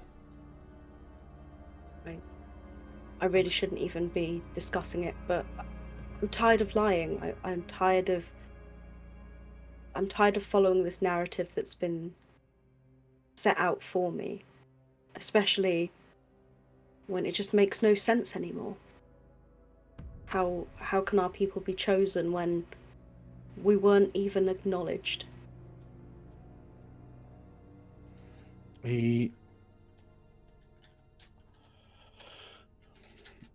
The guard kind of stops and, well, I mean, what are you keepers doing now? I mean, from what I understand, you were worshipping the world spirits alongside the world dragons long before the eschaton. But what? How does it work now? Well, it's not working. When I say that the tribe was torn apart, maybe not physically, maybe not viscerally in the same way that families have been torn apart by the eschaton outside of our forests, but ideologically it's a mess. You know, the elders of our tribe who have spent their whole lives, you know, teaching and learning and attempting to commune with the spirits and telling us that that's what they were doing, when clearly they weren't, and they had no clue that any of this was coming or happening. It turned to chaos.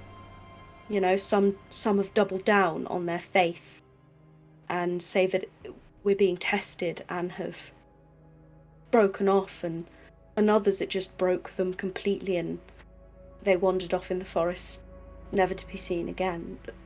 The tribes are fractured. And then a few of us volunteered to go forth and find out answers, to be those few that ventured forth, and that's why I joined this expedition. But honestly, I don't know what to believe anymore. I'm sorry, I shouldn't be telling you all this. I'm just tired of pretending to know what I'm doing. We appreciate it, Daddy. The guard nods alongside Comstock, and we do appreciate it. It's, from what I gather, kind of wanderlust among the keepers is a rare thing. So I guess we're all indebted to you for this strange wanderlust that seems to have gripped you. The narrative is, it needs to be rewritten. And again, you sort of see that slight, for anyone who's watching, you see that slight trance-like glaze pass over Addie's eyes once more, and then she shakes it off again. We'd have also all been mauled by a bear if you hadn't stepped in, so, you know, we all offer... We We all owe you our lives as well. It does lead me to a question I wanted to ask you, Addy. What have you named the bear? I can't keep calling it bear. I mean, we don't really give names to the creatures of the forest. I suppose I should probably the bear itself. As you start to think about think about this and think of the name of the bear and whatnot, you kind of snapped out of your trance-like state to respond to Comstock and Milia. And as you think, oh, it should probably ask the bear. And then the three of you and the guard notice Addie's kind of eyebrows lift up, and for all intents and purposes, her ears perk up. And Addie, as you kind of sit up straight and kind of look around, because on the night air, you can hear a violin. A sole, single, melancholic violin emanating from around you, the trees, somewhere in the camp. And as you look to the others, and they're looking at you confused. Do you mind if I excuse myself? I've got to go to the little keeper's room, and I sort of excuse myself and wander outside the circle of the camp. Okay. Trying to. I think she's gone to ask the bear for its name. But if there's anyone I think who can ask it for its name, I think it's our friend Addy there. Which room is the keeper's? It's more a figurative speech. Oh, okay. It'll be the latrines that we dug. Real subtle, Comstock. You all watch as Addie kind of hoiks herself up onto over the cart barricades, the caravan barricades. And Addie, as you kind of step out of the circle, and you can see your bear. I say your bear. Playing the violin. The bear. That's what I was thinking.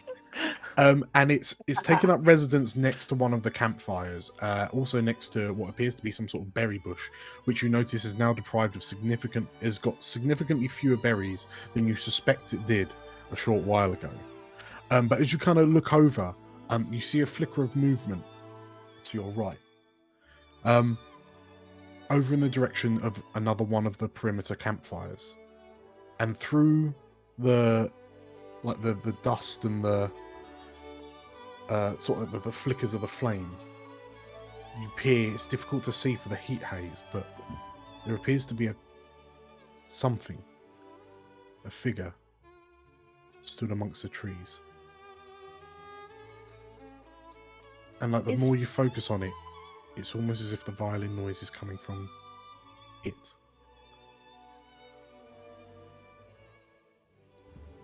Is it a figure that is instantly recognizable?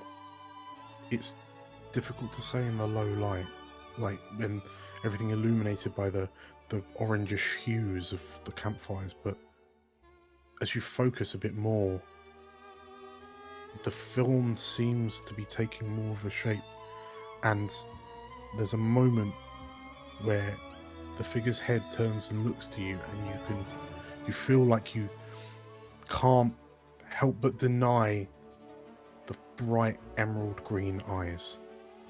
And as your eyes open, as you recognize the figure, a roar rips through the forest and the violin stops.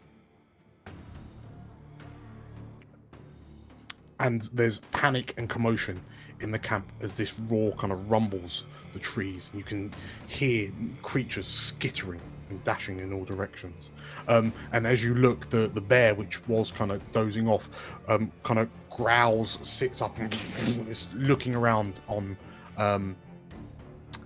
in sort of looking around in anger and surprise and shock. And as the night kind of goes quiet,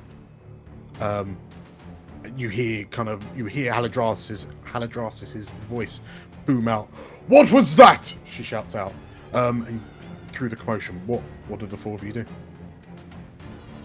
I imagine Comstock's immediately up on their helmet on, like trying to look at what's going on. Okay. Can I look towards the bear, and is there a sense of recognition in hearing that noise? I want to see if there's a connection between that sound and So the great bear big is sharp looking. Yeah, claw. the bear's great Not big right. head is swooshing from side to side, looking peering into the darkness. But the bond that you've started to create with this beast, you realise that it's scared. Bit, and I sort of hoik it back over. And can I sort of communicate to the rest of the? It's coming. Whatever hurt the bear earlier, it's coming. So as you hear this kind of panic and commotion, and you start shouting out, and you see Haladradis kind of stride round to your campfire, and "What's coming?" she demands. And as the guards kind of jump out, you hear the sound of like crossbows loading, and people are like, take cover, take position. Milia, what are you doing? I'm not. Comstock, what's going on? Sir Comstock, I'm sorry. What's going on? Not quite sure. Addy, what is it? I don't know, but there's something wrong. It's not right. Galena, what are you doing? While everyone else is kind of getting up and preparing, I will pull yet another mysterious flask out of my robes. I uncork the stopper. Amelia is probably close enough to get the unmistakable waft of 80% grain alcohol. Oh my god! I'll glug down a good old, I don't know, half pint or so of it. Like, right. Do you want some, girl? You don't look great. What was that? That smelled like what I used to clean mechanisms. Oh, Sprite drink. You'll be fine. Just go easy on it. I'll offer you the bottle. 25 Thank you. Constitution save.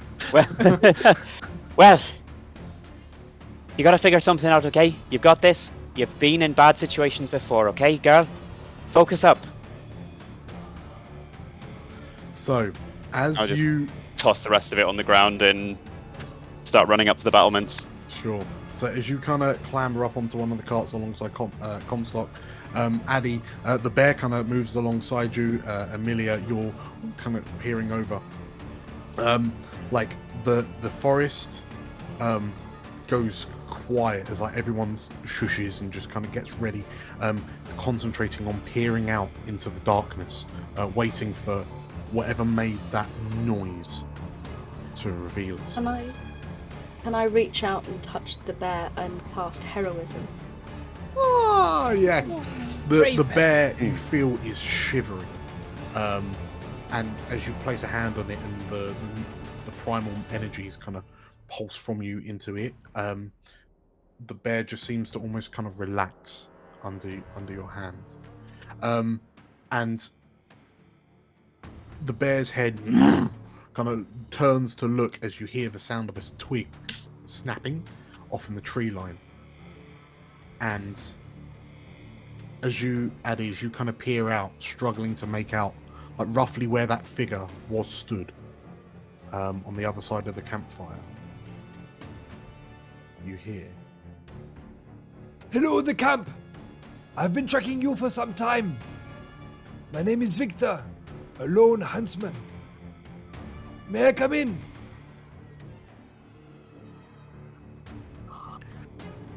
and with that, elsewhere, Ooh. Yeah. Ooh.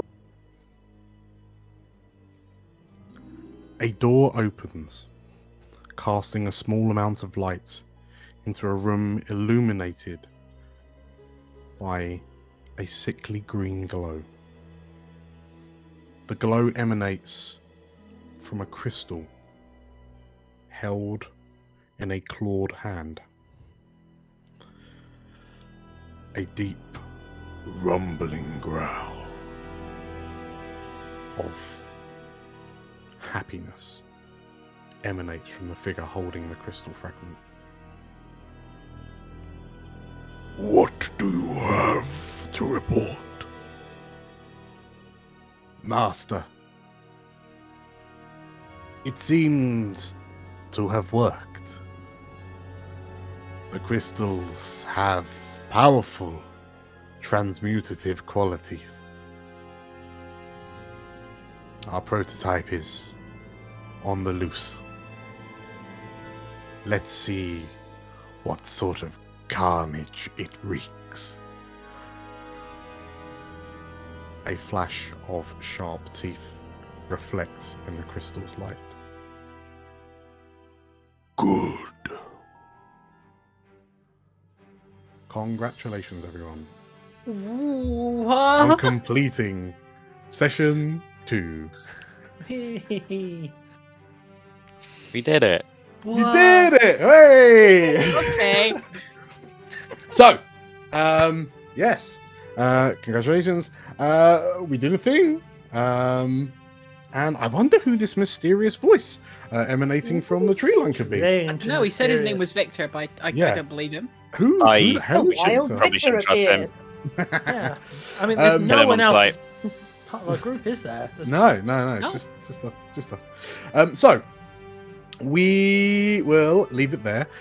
If you liked what you saw, make sure to hit the subscribe button.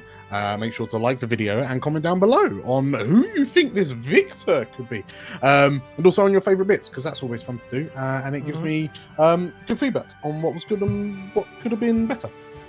But yes, thank you all for playing. Thank you all for watching, and until next time, keep exploring. Bye. Bye bye bye If bye. you, Bye, if you everybody. subscribe, I'll make the bear rap a real thing. Ta-ra! Bye. With the camp in imminent threat from a yet unseen entity, what will come of our explorers and the expedition? Is the stranger Addy saw in the flames a friend or a foe? And who is this mysterious Laravar tracker, Victor? Catch the next episode to find out. A quick shout out to Birdie Maps for their incredible map used in this session. They made amazing art for the last campaign, and I'm looking forward to the maps we'll get to use going forwards. Make sure to check out the Birdie Maps Patreon if you haven't already. If you enjoyed the video, remember to hit the like button and leave a comment down below on your theories and favourite bits. We've got lots of other videos like this one here, and you can keep up to date with new releases by subscribing here. Don't forget to also hit the bell icon for notifications. And so, with all that said, thank you once again for watching. Stay safe and keep exploring.